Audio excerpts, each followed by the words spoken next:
राधे राधे, जय श्री कृष्णा। आप सभी भक्तों का मेरे यूट्यूब चैनल शिव श्रृंगार एंड पर स्वागत है। आज मैं वैशाख शुक्ल माह की पूर्णमासी व्रत कथा सुना रही हूँ। सभी भक्तों ध्यानपूर्वक सुनिए। द्वापर युग में एक समय की बात है। यशोदा जी ने कृष्ण से पूछा, हे कृष्ण, तुम संसार के उत्पन्न करता, पोषक तथा उसके संहार करता हो। आज कोई ऐसा व्रत मुझसे कहो जिसके करने से मृत्यु लोक में स्त्रियों को विधवा होने का भय ना रहे तथा वह व्रत सभी मनुष्यों की मनोकामनाएं पूर्ण करने वाला हो। श्री कृष्ण कहने लगे, हे माता, तुमने अति सुंदर प्रश्न किया है। मैं तुमसे ऐसे ही व्रत को सविस्तार कहता हूँ। सौभाग्य की प्राप्ति के लिए स्त्रियों को 32 पूर्णमासियों का व्रत करना चाहिए। इस व्रत के करने से स्त्रियों को सौभाग्य और संपत्ति मिलती है। यह व्रत अचल सौभाग्य देने वाला एवं भगवान शंकर के प्रति मनुष्य मात्र की भक्ति बढ़ाने वाला है। यशोदा जी कहने लगी, हे कृष्ण, सर्वप्रथम इस व्रत को मृत्यु लोक में किसने किया था, इसके विषय में विस्तार पूर्वक मुझसे कहिए। श्री कृष्ण जी कहने लगे कि इस भूमंडल पर एक अत्यंत प्रसिद्ध राजा चंद्रहास से पालित अनेक प्रकार के रत्नों से परिपूर्ण कार्तिका नाम की नगरी थी। वहाँ पर धनेश्वर नाम का एक ब्राह्मण रहता था। उसकी स्त्री अति सुशीला रूपवती नाम की थी। दोनों ही उस नगरी में बड़े प्रेम के साथ रहते थे। घर में धन की कोई कमी नहीं थी। उनको एक दुख था कि ना तो उनकी कोई संतान थी। इस दुख से वह अत्यंत दुखी रहा करते थे। एक समय एक बड़ा तपस्वी राजा योगी उस नगरी में आ गया।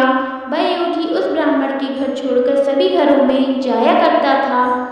अन्य घरों से भिक्षा भोजन किया करता था। रूपवती वह भिक्षा नहीं लिया करता था। उस योगी ने एक दिन रूपवती से भिक्षा न लेकर किसी अन्य घर से भिक्षा लेकर गंगा किनारे जाकर भिक्षा का प्रेम पूर्वक खाया।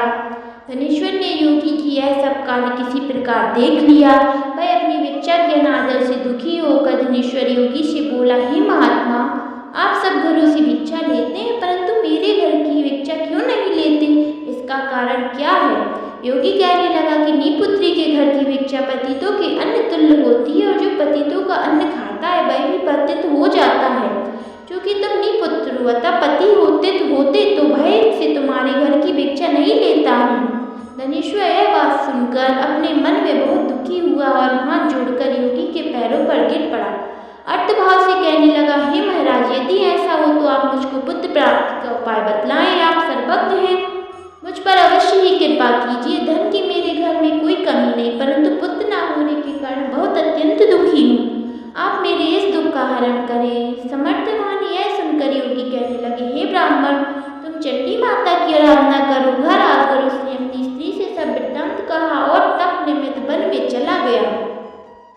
वन में जाकर उस चंडी की उपासना की और उपवास किया। चंडी ने 16वें दिन उसको सपने में दर्शन दिया। कहा, हे धनेश्वर, जा तेरा पुत्र होगा परंतु वह 16 वर्ष की आयु में ही मृत्यु को प्राप्त हो जाएगा।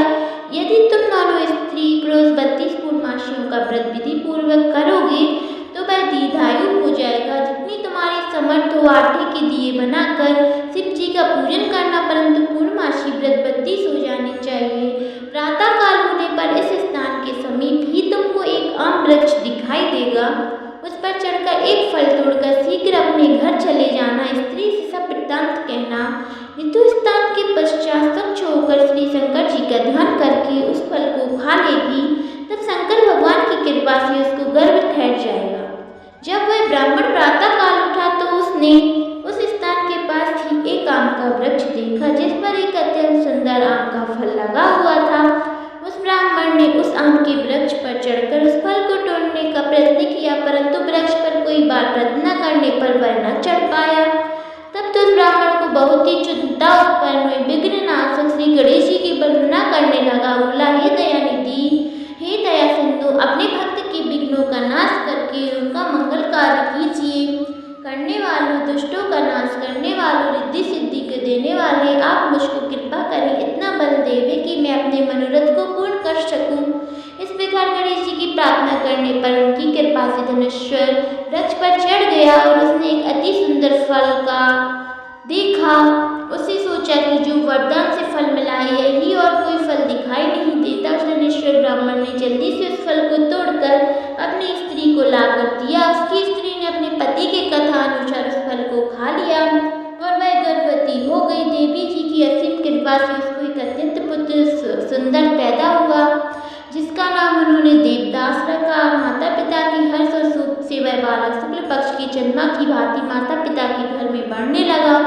भवानी की कृपा से वह बालक अति सुंदर, सुशील और विद्या पढ़ने में बहुत ही निपुण हो गया। दुर्गा की आज्ञा अनुसार उसकी माता ने 32 पूर्णमासियों का व्रत करना प्रारंभ कर दिया था, जिससे उसका पितृ दीर्घायु बड़ी आयु वाला हो जाए। 16वां वर्ष लगते ही देवदास के माता पिता को बड़ी चिंता हो गई कि कहीं उनके पुत्र को इस वर्ष मृत्यु ना हो जाए। इसलिए उन्होंने अपने मन में विचार किया कि यह दुर्घटना उनके सामने हो गई तो वे इसे कैसे सहन कर सकेंगे। अस्तु उन्होंने देवदास के मामा को बुलाया और कहा कि हमारी इच्छा है कि देवदास को 1 वर्ष तक काशी में जाकर विद्या अध्ययन करें और हम उनको अकेला नहीं छोड़ना चाहते, इसलिए तुम साथ चले जाओ और 1 वर्ष के पश्चात इसको वापस लौटा लाना।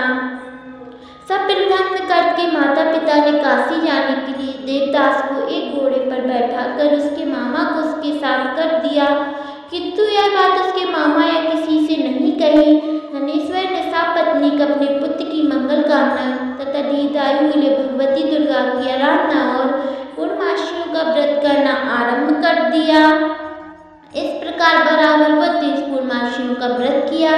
कुछ पश्चात एक दिन वह दोनों मामा व भांजा मार्ग में रात्रि बिताने के लिए किसी ग्राम में ठहरे हुए थे। उस दिन उस गांव में ब्राह्मण की अत्यंत सुंदरी, सुशील, विदुषी और गुणवती कन्या का विवाह होना था। जिस धर्मशाला के अंदर वर और उसकी बारात ठहरी हुई थी, उस धर्मशाला में देवदास और उसके मामा ठहरे हुए थे। संयोगवश वह कन्या को तेल आदि चढ़ाकर मंडप आदि का कृत्य किया गया तो लगने के समय पर वर को धनुर्धर हो गया। वर के पिता ने कुटुंबियों से परामर्श करके निश्चय किया कि यह देवदास मेरे पुत्र जैसा ही सुंदर है, मैं इसके साथ ही लग्न करा दूंगा और बाद में विवाह के अन्य कार्य मेरे लड़के के साथ हो जाएंगे। ऐसा सोचकर देवदास के मामा से घर जाकर बोला, तुम थोड़ी देर के लिए अपने भांजे को हमें दे दो, जिनसे विवाह के लग्न का सब कृत्य सुचारू रूप से हो सके।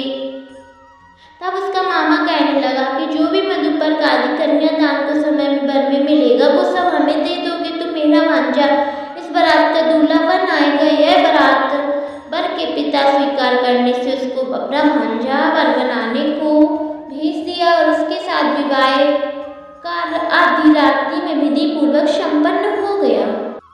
पत्नी के साथ वह भोजन न कर सका और अपने मन में सोचने लगा कि न जाने यह किसकी स्त्री होगी। वह एकांत में इसी सोच में गर्म निश्वास छोड़ने के लगा तथा उसकी आंखों में आंसू भी आ गए। तब वधू ने पूछा कि क्या बात है, आप इतनी उदासीन व दुखी क्यों हो रहे हैं। तब उसने सब बात जो वर के पिता ने उसके मामा से हुई थी उसको बतला दी। तब कन्या कहने लगी कि यह ब्रह्म विवाह के विपरीत हो सकता है। कैसे है देव, ब्राह्मण और अग्नि के सामने मैंने आपको ही अपना पति बनाया है, इसलिए आप ही मेरे पति हैं, आपको ही पत्नी रहूंगी, किसी अन्य की कदापि नहीं। तब देवदास ने कहा, ऐसा मत करिए क्योंकि मेरी आयु बहुत ही थोड़ी है, मेरे पश्चात आपकी क्या गति होगी। पहले इन बातों को अच्छी तरह विचार कर लो। परंतु वह दृढ़ विचार वाली थी, बोली कि जो आपकी गति होगी वही मेरी गति होगी। ये स्वामिनी, आप ठहरिए, उठिए और भोजन करिए, आप निश्चय ही भूखे होंगे। इसके बाद देवदास और उसकी पत्नी ने दोनों ने भोजन किया तथा शेष रात्रि भर वे सोते रहे। प्रातःकाल 4 बजे देवदास ने अपनी पत्नी को 3 रंगों से जड़ी हुई एक अंगूठी दी, एक रुमाल दिया और बोला, हे प्रिय, इसे ले लो और संगीत समझकर स्थिरचित हो जाओ। मेरा मनन जीवन जानने के लिए एक पुष्प वाटिका बनाओ, उसमें सुगंधित वाली एक नव मल्लिका लगा लो, उसका प्रतिदिन जल से सींचा करो और आनंद के साथ खेलो कूदो तथा उत्सव मनाओ। जिस समय और जिस दिन मेरा प्राणांत होगा यह फूल सूख जाएंगे और फिर हरे भरे हो जाए तो जान लेना कि मैं जीवित हूँ। यह बात निश्चय करके समझ लेना कि उसमें कोई संशय नहीं।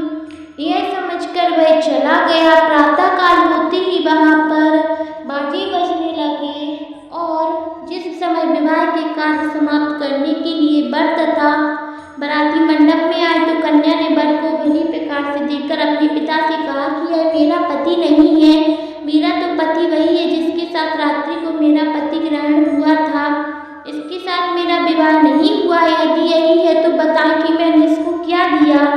मधुपार्क और कन्यादान के समय जो आभूषण दिए थे उन्हें दिखावे तथा रात को मैंने इससे क्या गुप्त बातें की थी वह सब सुनावे। पिता ने उसकी कथा अनुसार वर को बुलवाया।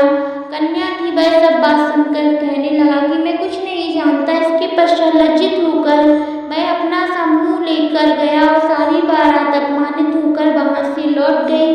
श्री कृष्ण भगवान बोले, हे माता, इस प्रकार देवदास काशी विद्याध्ययन के लिए चला गया। जब कुछ समय बीत गई तो काल से प्रेरित होकर एक सर्परात्रि को समय उसको डसने के लिए वहां पर आया।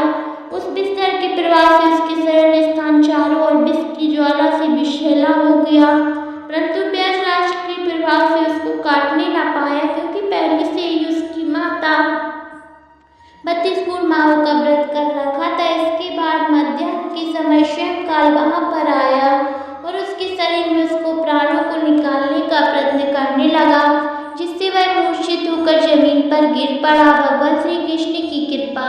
उसी समय श्री पार्वती जी के साथ शंकर जी वहां पर आ गए।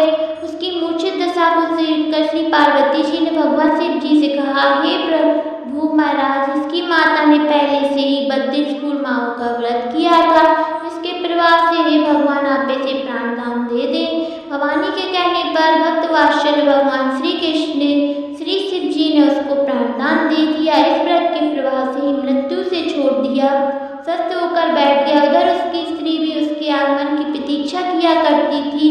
जब उसने देखा कि पुष्प वाटिका अब पत्र पुष्प कुछ भी नहीं रहे तो उसका अत्यंत आश्चर्य हुआ। जब वह वैसे ही फिर हरी भरी हो गई तो वह जान गई कि वह जीवित हो गई है। देखकर बहुत प्रसन्न हुई। मन अपने पिता से कहने लगी कि पिताजी, मेरे पति जीवित है, आप उनको ढूंढ लें। जब 16वां वर्ष व्यतीत हो गया तब देवदास भी अपने मामा के साथ काशी से चल दिए। इधर उसके ससुर ढूंढने के लिए अपने घर से जाने लगे थे कि वह दोनों भांजे वहां पर आ गए। उनको आया देखकर उनका ससुर बड़ी प्रसन्नता के साथ अपने घर में ले आया।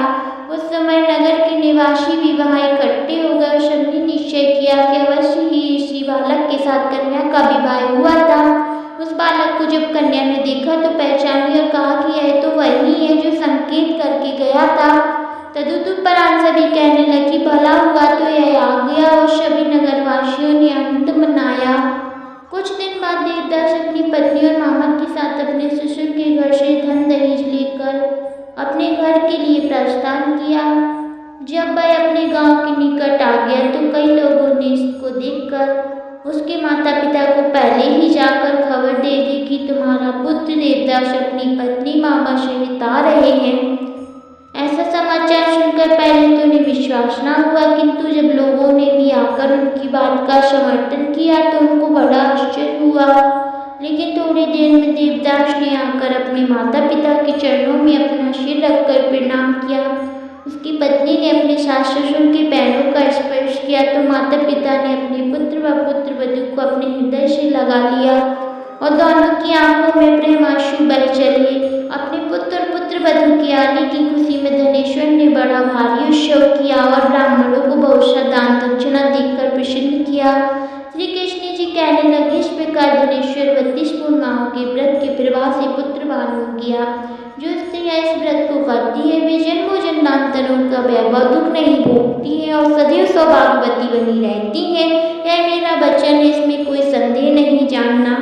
यह व्रत पुत्रों को देने वाला तथा संपूर्ण मनोकामनाओं का पूर्ण करने वाला 32 पूर्णमासियों का व्रत करने वाला इच्छाओं भगवान शिव जी की से पूर्ण होती हैं। बोलिए राधे राधे।